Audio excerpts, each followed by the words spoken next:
Howdy folks, so for part 2 of my local farm shops of Warwickshire on my Yamaha MT-09 Journey video suite, I've decided to go check out the barn at Berryfields. So the barn at Berryfields is quite a successful venture. They have a farm shop downstairs, and I'm not entirely sure where they actually source all of their foods from. Is it from local farmers? Is there actually a farm associated to Berryfields? I'll have to try and do a bit of research on that. I haven't been in that shop in, I think it's been a few years, and I haven't been actually even to the restaurant in a while, probably a good year or more. Which brings me on to the restaurant, which is upstairs. You can get a really decent English breakfast there, or I think it's open till like 11:30 p.m. so they have different menus, and it's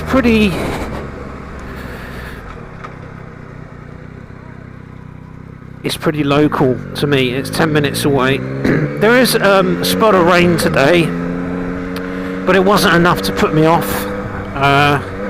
So yeah, I just wanted to go and check it out, and hopefully you can take a few pictures of the farm shop, and I'll see if I can have a coffee upstairs as well and just show you a few pictures of that. It doesn't need that much promoting, this one, because it's, as far as I can see, a super successful business. Well loved, well liked in this area. People know about it, but still would be nice to highlight it, just to encourage people to shop, to buy British, to buy from farmers, and see if I can get time to have a little nose around to see where the produce is sourced from.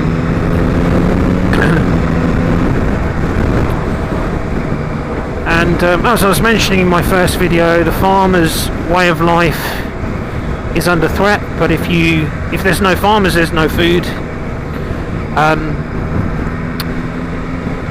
Some people who live in the city think that everything just arrives in the shops by itself, but you know, if there was a trucker protest or that kind of thing, I think cities typically only have about 2 or 3 days worth of supplies before everything runs out. So not only are the farmers important, the truckers are important. Yeah, that was all in the news with the Canadian truckers a couple of years ago.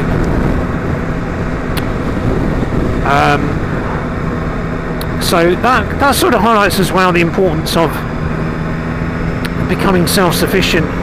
And you don't necessarily have to have like a large garden. You know, you can grow things in pots. And the best way to ensure that your food is clean and safe is really to grow it yourself. Plus it tastes better. Plus it's super good for you. Just getting your hands in the soil from that stage to actually eating your own produce, although there's a lot of trial and error involved. But obviously you're unlikely to be able to grow everything that you need, and that's where the local farm shops come into play.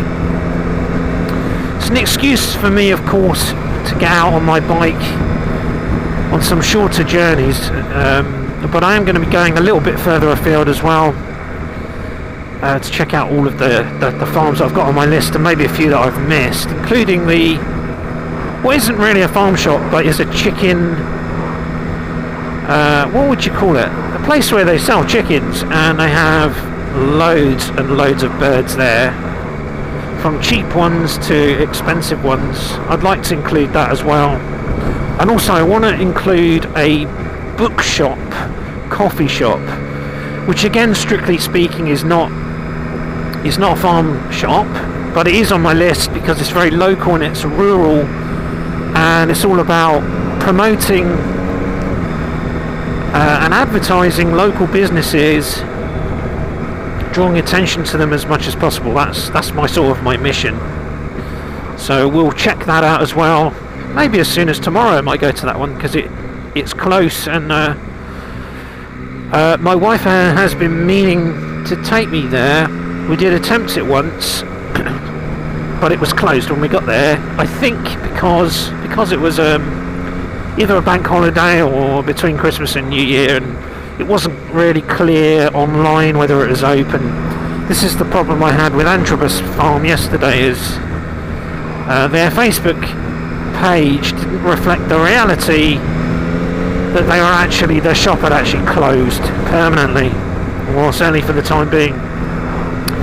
The Facebook page just said they're open. But I think that is down to just the lady who's running the shop there is a mum with young kids, and also they're running a whole farm, so I suppose things like that can get overlooked. But if people still wander down there, then like I did, then there's an opportunity, if you meet them, to have a chat and check out the other services that they do offer on that farm, which is staycation in their barn. They have like a little hobbit house. I'll put a link to my first video. I might actually eventually, by the time you see this, have a continuation of videos strung together into a single video. I'll see. But with this GoPro, the files really get really big in size, and it becomes a little bit more difficult to upload and move files around, play with them in video editors, and get them onto YouTube. I'm interested to know how the pros do that. So we're here in Meriden. We're only literally a few minutes away from the barn at Berryfields farm shop and restaurant, and I'll probably sort of discreetly keep my camera on my crash out switched on as I walk into the store, and then I might actually, I don't know exactly when I'll switch it off, but I'll carry my crash out under my arm and try and keep it horizontal, so you get a little view of the shop. If you're local watching this, you're probably well aware of this place. But if you're a little bit outside of Warwickshire or Coventry area, Meriden, then hopefully this will invite you to come in and check this place out. They haven't asked me to make this video, by the way. It's just a little mission I'm on, to go check out all the local farm shops I can find. And what will be interesting as well will be to go and find some that I've never been to before, because I haven't been bothered to, and I really should have been. I should be going to all these farm shops all the time, and especially trying to hunt down organic produce and then supporting them with my fiat money. Wouldn't it be great if farmers took Bitcoin or Monero as payment? So here we are, we're just riding through Meriden. We're very nearly there, according to my sat-nav. There's also a couple of fine pub restaurants down here. The old deluxe Mitchells and Butlers one. I used to work for Mitchells and Butlers for a while. This one here, the Old Bull, is it? What's it called again? The Bull's Head. Haven't been there in a little while, but it's nice going there in the winter for breakfast, mid-morning breakfast or something. They usually have their fire burning in there in the cold weather. I might still have it on this time of year, it's still pretty nippy. Right, so what's going on with this bus and this car?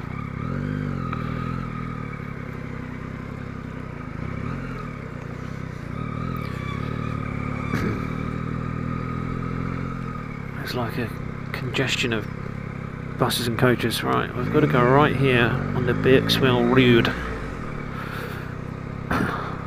past the duck pond, so it's going to be just up here somewhere.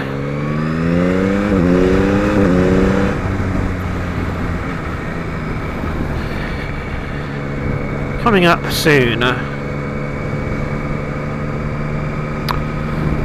thing with these rural places, you feel just ever so slightly more confident about leaving your bike outside, which I will not do in Coventry, because my mate got his bike nicked. He smashed the steering lock and just walked off with his bike, and he never saw it again. So you'd hope be a little bit safer here. Right, so this is it here, the barn at Berryfields. Here we are. Let's check this out. Keep left.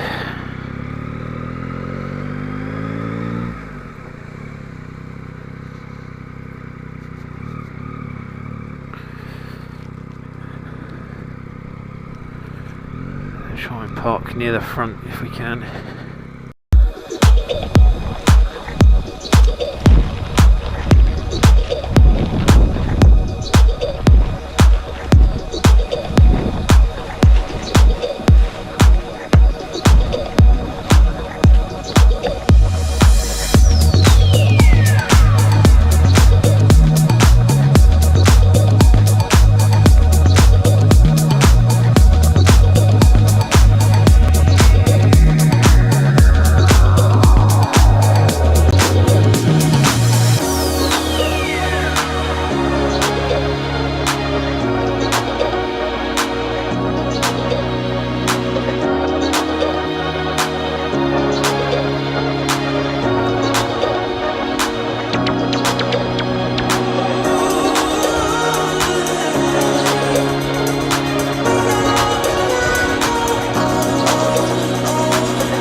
So that was the barn at Berryfields.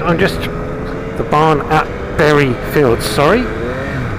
I'm just trying to see if I can go a different way home. It's a little bit more interesting. And I haven't done my jacket up.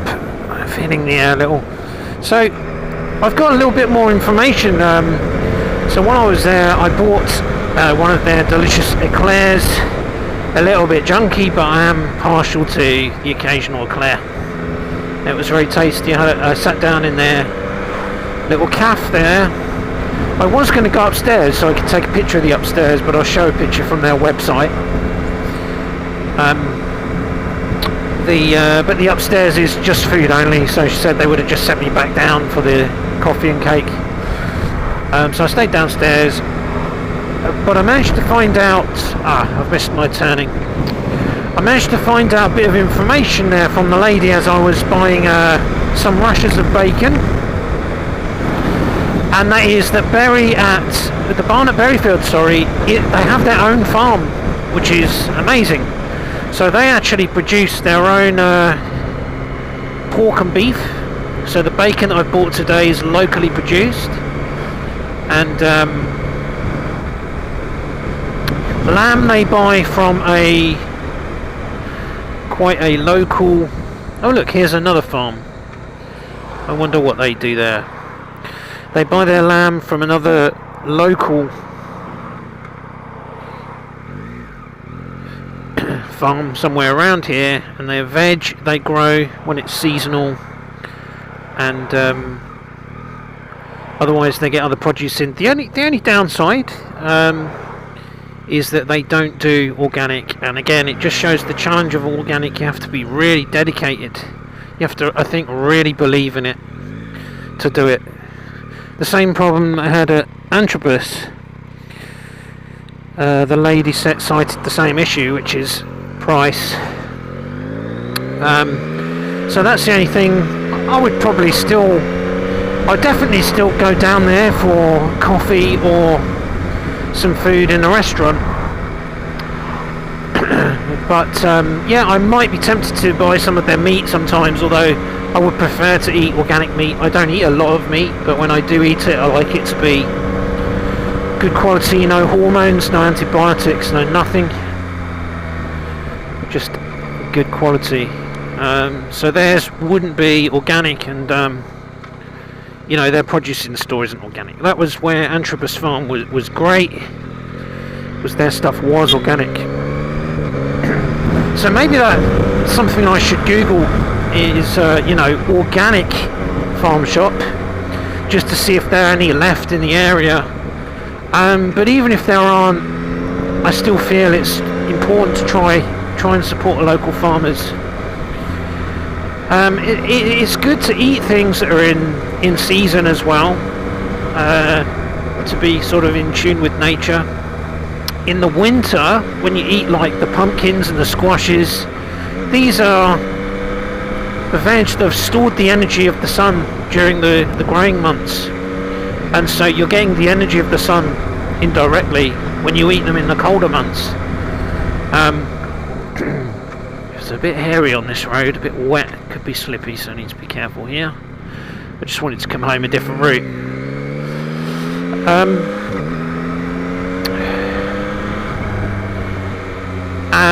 Yeah, things like locally sourced honey, especially if you can get like organic honey, or something where they're not feeding the bees too much sugar and junk. It's supposed to be really good for like people like who suffer from hay fever. But I mean, you're taking in all the, you know, the local flowers, pollen bees are collecting is going into that honey, which is a wonderful thought. Of course, there's a lot of pollutants for sure, and this is where detoxes come in, like you know, fasting, just to get the junk out. You still got to get some of the goodness in. So, quite know where I'm going. I'll follow my sat nav, I think. This is telling me that I'll be home at 4:38, but I haven't actually checked what the time is. Okay, so this is Lost Poem out for today. One more farm knocked off the list, farm shop. And tomorrow I might see if I can check out the little bookshop and coffee shop, and then later we've got some more on the list to go and visit as well. So ciao for now, thanks for tuning in, adios.